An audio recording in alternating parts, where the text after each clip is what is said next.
Your leader is leading with his hind, not only doing as little as he can, possibly working for the other side, as evidenced by the fact that yesterday I showed you definitively on this program that before our Air Force bombed 118 ISIS fuel trucks, your commander-in-chief leafleted the truck drivers and told them to get out before they got killed.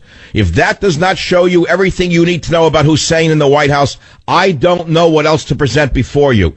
Moreover, there is no valid reason why these so-called refugees should not be resettled in Islamic countries. There are approximately 15 Islamic nations. Most of them have Arabic speakers. They have the same religion. They have plenty of money. They have plenty of land. Why is no one insisting that these Muslims from Syria and from Iraq be sent to Middle Eastern nations, and that we take in the Christians and Yazidis who are being slaughtered, raped, murdered, kidnapped by the Muslim bastards? Do you understand what's going on? Do you understand that you're at war? If you can still walk around as this doesn't really affect you and lie to yourself, you know, only bigots would oppose bringing in Syrian refugees. Do you understand it's the same as the Jews in World War II? Don't you understand that a survey done in 1939 by Gallup about admitting Jewish children said no, don't bring them in? Don't you understand that the same bigotry that existed in America then exists in America now by the same right-wingers?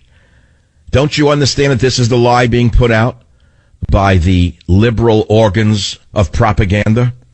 Now, how do we compare the two situations unless you're mentally ill? Only a mentally ill liberal would compare the Jews of the 1930s fleeing Hitler to the Syrian refugees that Obama is importing into the United States of America. Of course they're different. Jewish immigrants weren't trying to kill us. Jewish immigrants didn't come here with suicide belts. Jewish immigrants generally were Jewish. Do I have to spell out what that means in a Judeo-Christian nation? They were not Muslim. We are a Judeo-Christian society. Judeo-Christian society. Not a Musso Christian society, as Hussein would have you believe. The situation now is completely different. Jewish liberals are once again being hoodwinked by the illegitimate administration. You have no concern in admitting refugees from Syria? None? You have no concerns about this? Then you are mentally ill in light of what's going on in the world. You know, there's no difference between these religious so-called front groups that are making billions in smuggling refugees into America and the coyotes who smuggle refugees into America. You realize that they're just like smuggling groups? Do you realize the Catholic charities and the Lutheran charities and the Jewish charities that are making money hand over fist on these refugees that are being brought in are very similar to the coyotes who smuggle people into this country? Oh, I know one is legal and one is illegal, but tell me when that ever made a difference, when the fundamental result is the same. I mean, Coyote made $2,000, $3,000 a head for bringing in Mexicans illegally. How much a head do you think Catholic Charities is making for bringing in Syrians? Probably far more than that. So you see, if you follow the money, you understand that it all gets kicked up to the Vatican. Oh yeah, there's a little vig comes off the top. And now you understand why the Pope and Obama are so cozily in agreement on so many things. All right, here's a story that could only come in the United States of America in a world of total madness. John Kerry gave remarks this morning at the U.S. Embassy in Paris where he said the Charlie Hebdo attack had legitimacy and a rationale behind it, unlike the Paris attacks last Friday. Now, either he's crazy or he also is working for the Crescent. Secretary of State John Mad Dog Kerry's remarks at the U.S. Embassy in Paris Tuesday morning, he suggested Friday's attack was different from the Charlie Hebdo attacks early in the year because the latter had a sort of legitimacy and particularized focus behind them. I'm not writing this for effect. This is not a joke. Here is what the lunatic Ketchup Kerry said. There's something different about what happened from Charlie Hebdo, and I think everybody would feel that, Kerry said. According to the State Department's transcript, there was a sort of particularized focus and even legitimacy in terms of, not a legitimacy, but a rationale that you could attach yourself to somehow and say, okay, they're really angry because of this and that.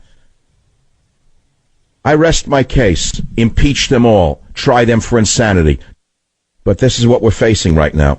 Do you think there's a sane person in the entire Obama administration?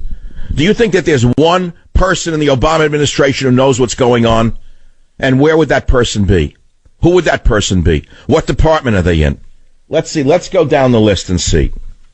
Let's see which department a sane administrator might be. Would it be in the war against ISIS? No. Would there be a sane leader in the military command structure? No. Would there be a sane leader in education? No. Would there be a sane leader in the social policies division? No. Would there be a sane leader in immigration? No. Would there be a sane leader who deals with religion? No. Would there be a sane leader in the world of science? No.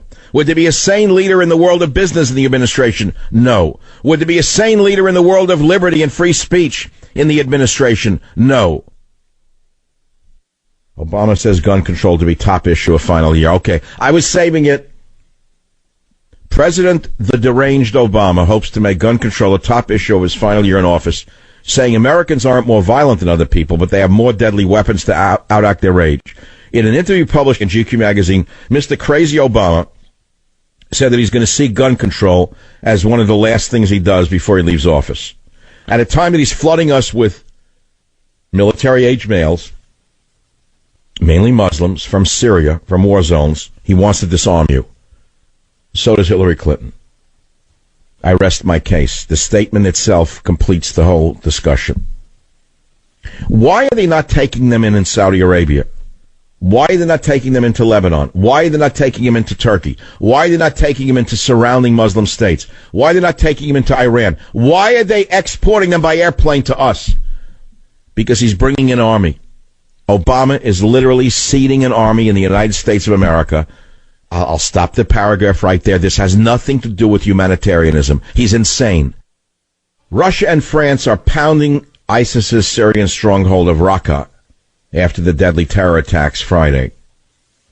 And even though the United States has the largest number of airstrikes against ISIS, Obama is in a slap fight while others are punching hard, say military experts. This is on Fox News. He's slapping them while others are punching hard. And I read you the story that he had our Air Force drop leaflets on ISIS truck drivers in 100-some-odd fuel trucks, telling them to run because bombs were coming, and he let them escape to fight another day before he had our men bomb the trucks. Now, if we had done this in World War II, you'd be speaking German or you'd be a lampshade.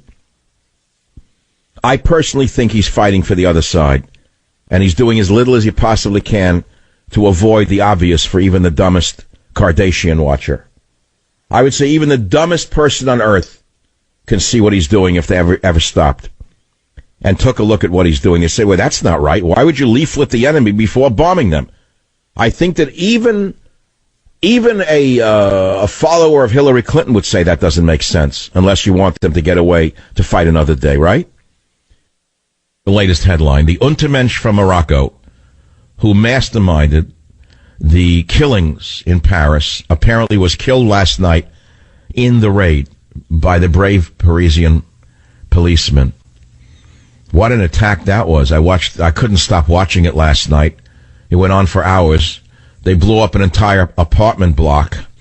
I wonder if the equivalent of the ACLU in France will now sue the police for disturbing the sleep of the other jihadists and fellow travelers in that apartment building. And we have a picture of the Paris terrorists who did not get blown up in the raid, who were planning to attack the Charles de Gaulle airport and a mall next. They stopped these vermin before they struck again. In other words, they did a preemptive raid unlike that of Barry Soetoro. Barry Soetoro will not do preemptive raids. The FBI has 1,000 investigations ongoing. You can drag them all out by their filthy hair right now. Drag them out! Detain them! Before they kill children in this country. Even Hollande, the socialist Hollande, knows that you have to do extraordinary things to protect your people. But not Soetoro. And you know what's interesting about Barry from Honolulu? Instead of attacking the Muslim terrorists, he attacks Republicans. He is such a sick puppy that when you listen to clip 1, you're going to see how ill this man is and why I will repeat again what I believe needs to be done. We need to convene a board of medical examiners, 9 psychiatrists picked by both parties after much squabbling, to determine whether this man is fit to serve as president and commander-in-chief, because he is evidencing all the signs of mental illness. I'll be right back.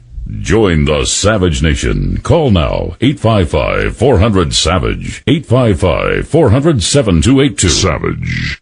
The Savage Nation is sponsored by Swiss America, the only company I trust with my financial future. Call 800-289-2646 or Swiss America. President Hussein has just threatened to veto any legislation that wants tighter scrutiny of the Muslims he's shoving down our throats. I couldn't make this up. It's right out of the show Homeland. He didn't say that he would be glad to increase the scrutiny of the Muslims he's shoving down our throat in order to protect Americans from a possible suicide bomber. He didn't meet anyone halfway. He said, drop dead. You want more security? Go to you-know-where. You're not getting it. I'm shoving down your throat. Why is he doing this? Anyone have any idea? Here's an email to me on my Facebook page. Obama is not loyal to the USA citizens and should be impeached. His agenda is to crush Christians and move Islam to the U.S. He is a traitor and will continue to destroy our nation if he is not removed. Congress must remove to impeach this evil man. We, the people, should take to the streets and protest to this monster. Now, I wouldn't have read this response on Facebook if I only got it once. I get it thousands of times. I read it on every website you could imagine. He also put out the big lie that anyone who opposes these refugees is afraid of Syrian women and children. Right after that, a female Muslim terrorist blew herself up last night in Paris, killing this hero dog named Diesel. And what's intriguing is I put the story of the hero police dog Diesel up on my Facebook page, and I got 165,771 people responding. It's so far the largest response to any of my Facebook postings. People are not as asleep as Obama may think. They're not all really that interested in anything but their own survival. They know that he's somehow off, that there's something wrong with this picture. Lori on KSFO, you're going to have the last word. You've got about a minute to do. Oh, Lori's gone. She said, stop the coming civil war is coming to pass before our eyes. Well, line 4 is dead on my board, so I can't take Lori. So let's forget Lori. There's nothing here on line 4. She's gone. I've had trouble with calls all day, so there's no difference now. And if you've been listening to this show all day, you see where I'm coming from. These are terrible times. This is not something to laugh about. This is not something you can just ignore. We have a rogue president. We have a rogue administration. They all seem to be drugged on the same exact lie, the liberal lies, that the Syrian refugees are just like the Jews of the 1930s. It's bigotry to oppose them. The same exact story is being put out that Obama is espousing. It's coming from the very same people that work for him. And all I can say at the conclusion of this show is that we have a rogue government with a rogue president, which does not represent the American people. In other words, we have a government zero. It is part of the progressive Islamist takeover, filled with vain and aspiring men and women who would put their own power ahead of the safety of the citizenry. That's my message. It's simple. It's short and sweet. That's my message. It's very, very direct. Vain and aspiring men and women who put their own ego and greed above that of the survival of the American people. I would say shame on you, Governor Brown, but I know you have no shame.